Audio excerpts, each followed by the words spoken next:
આજે આપણે કાજુ મખાણાની સ્વીટ બનાવીશું.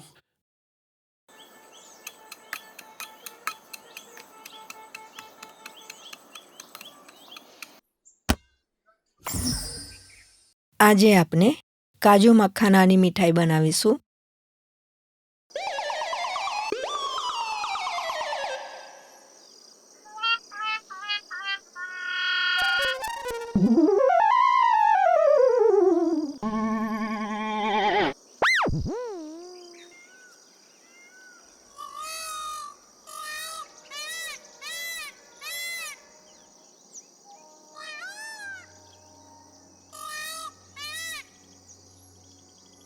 કેમ છો મિત્રો?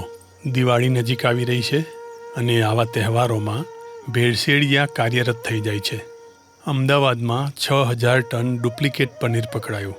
મિત્રો, 6000 ટન એટલે 1000થી 1200 ટ્રક લોડ પનીર થયું. હવે આ માહોલમાં શુદ્ધ માવો શોધવા જવા કરતાં આજે એવી રેસીપી બતાવીશું જેમાં માવાની જરૂર જ નથી અને ગુણમાં હેલ્ધી છે.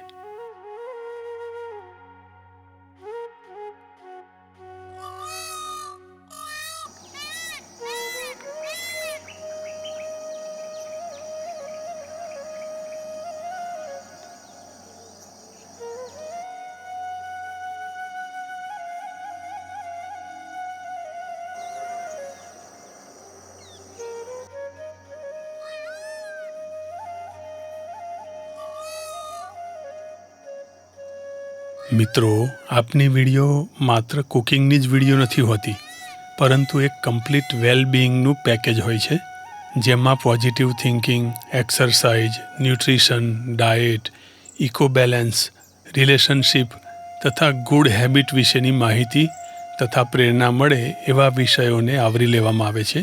આ બધા ગુણો આપણે સૌ અમલમાં મૂકીએ તો આપણો પરિવાર, સમાજ, દેશ અને ધરતી બધા જ તંદુરસ્ત રહે. ફક્ત તમે હેલ્ધી રહો અને તમારો પરિવાર બીમાર રહે એ કંઈ યોગ્ય ન કહેવાય. બધા જ તંદુરસ્ત રહીએ પણ પર્યાવરણ બગડે તે પણ પોષાય તેમ નથી. સમાજમાં ઉપર જણાવેલ બધા જ પાસાઓનું સંતુલન રહે એ અત્યારની જરૂરિયાત છે, નહીં તો પૃથ્વીનો નાશ બહુ જ નજીકના ભવિષ્યમાં નિશ્ચિત છે.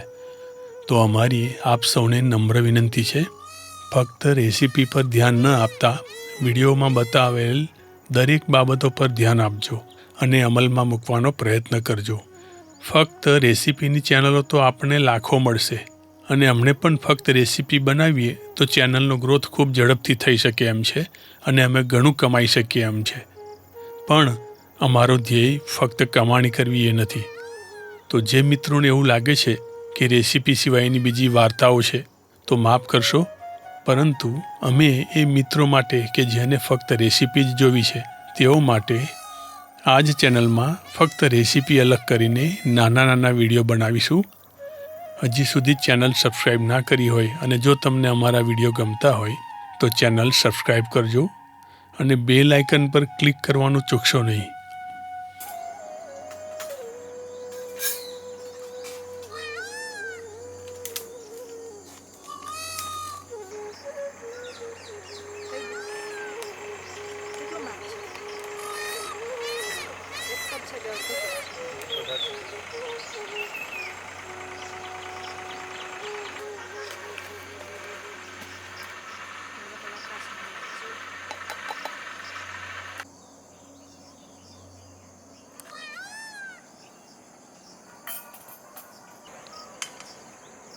ત્રણ કપ મખાનાને ધીમા તાપે શેકીને કડક કરી લઈશું અને ઠંડા થવા દઈશું. મખાનાને ફોક્સનટ પણ કહેવામાં આવે છે. મખાના એટલે કમળના બીજને તમારા ખોરાકમાં સમાવેશ કરો તો પ્રોટીન અને ફાઇબરનો ઇન્ટેક વધશે. વજન ઘટાડવા માટે આ બે તત્વો ખૂબ અગત્યના છે. મખાના પાચન તંત્રને સાબદું રાખે છે, તમારી ઉંમરને અટકાવે છે, તમારા હૃદયને તંદુરસ્ત બનાવે છે, ઇનફર્ટિલિટી પણ દૂર કરી શકે છે, બળતરાને રોકે છે, બ્લડ સુગર લેવલને કંટ્રોલ કરે છે. મખાણામાં આવેલ ફ્લેવોનોઇડ્સ એન્ટીઓક્સિડન્ટ છે જે ફ્રી રેડિકલ સામે લડે છે અને એજિંગ પ્રોસેસને સ્લો કરે છે. 1 કપ કાજુ લઈશું. મખાના અને કાજુને મિક્સરમાં પીસી લઈશું.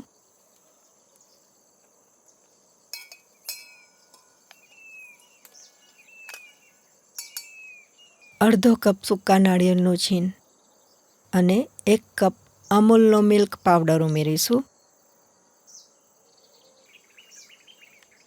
બધું હલાવીને બરાબર ભેગું કરી લઈશું. કાજુ એક ડેરી પ્રોડક્ટનો બીજો પર્યાય છે. કાજુનું બટર દૂધના માવા તરીકે ટ્રાય કરી શકાય છે. કાજુમાં પ્રોટીન, હેલ્ધી ફેટ અને પોલિફેનોલ જેવા એન્ટીઓક્સિડન્ટ છે જે કોલેસ્ટેરોલ ઘટાડે છે.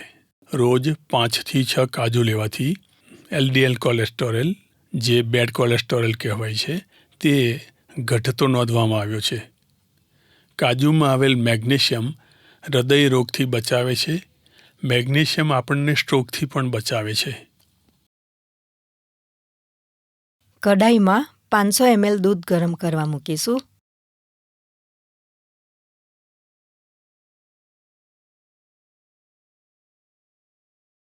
એક કપ સાકર ઉમેરીશું.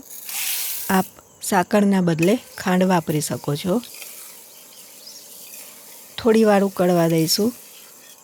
પછી ભેગા કરેલા બધા પાવડર ઉમેરી દઈશું અને હલાવતા રહીશું. મિશ્રણને ઘટ્ટ થવા દઈશું. તૈયાર થવા આવે ત્યારે 2 ચમચી ઘી ઉમેરીશું.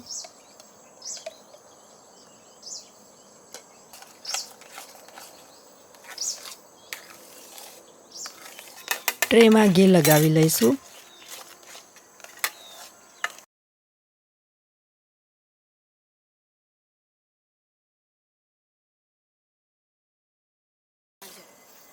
માવો તૈયાર થાય એટલે કઢાઈમાં ચોંટશે નહીં અને ઘી છૂટવા લાગશે.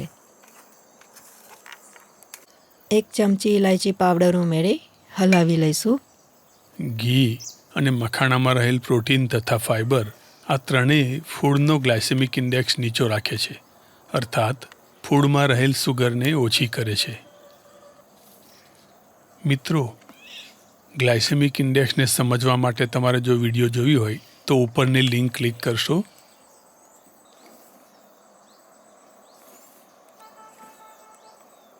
અને ટ્રેમાં પાથરી ઉપર મગજતરી અને ચાળોળીથી સજાવીશું.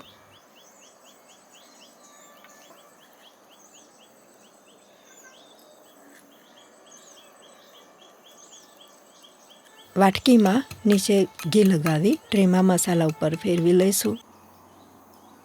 મિત્રો, આ જમાનામાં જ્યાં પારકા તો ઠીક પણ આપણા ઉપર પણ ભરોસો રાખી શકાય એમ નથી. તો આવી મીઠાઈઓમાં કે કોઈ પણ ફૂડમાં ચાંદીના વરખ કે કોઈ ફૂડ કલર નાખીને શરીરને અને તમારી કિડનીને જોખમમાં મૂકશો નહીં. એ બેય ફક્ત શોભા વધારવાનું જ કામ કરે છે. એમાં કોઈ સ્વાદ કે ગુણ નથી હોતો.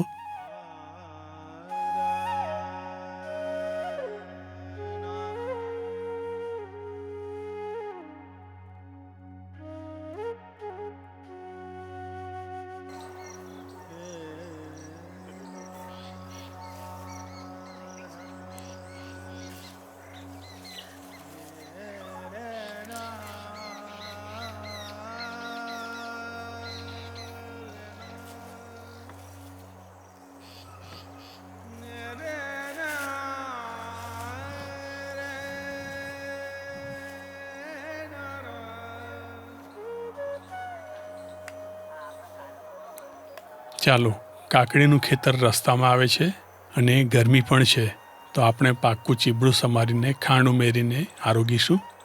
અમારા મધ્ય ગુજરાતમાં પાક્કું ચીબડું આ રીતે ખાંડ ઉમેરીને ખાવામાં આવે છે. પાકા ચીબડામાં ખૂબ ન્યુટ્રિશન હોય છે. એનો વિડીયો જોવા માટે ઉપરની લિંક ક્લિક કરશો.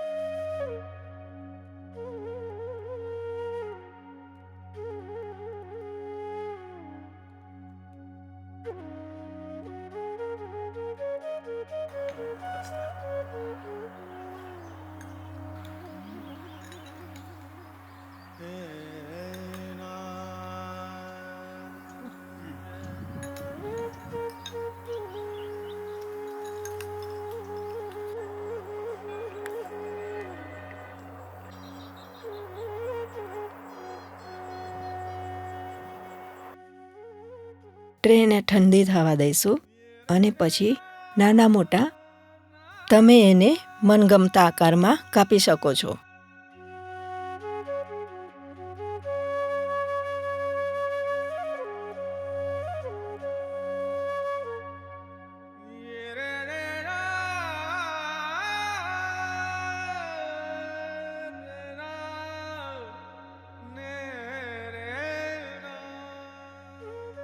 મિત્રો, આવી યુનિક માહિતીથી સભર વિડીયો જોવા માટે અમારી ચેનલને સબસ્ક્રાઈબ કરો અને તમારા પ્રિયજનોને વિડીયો શેર કરો.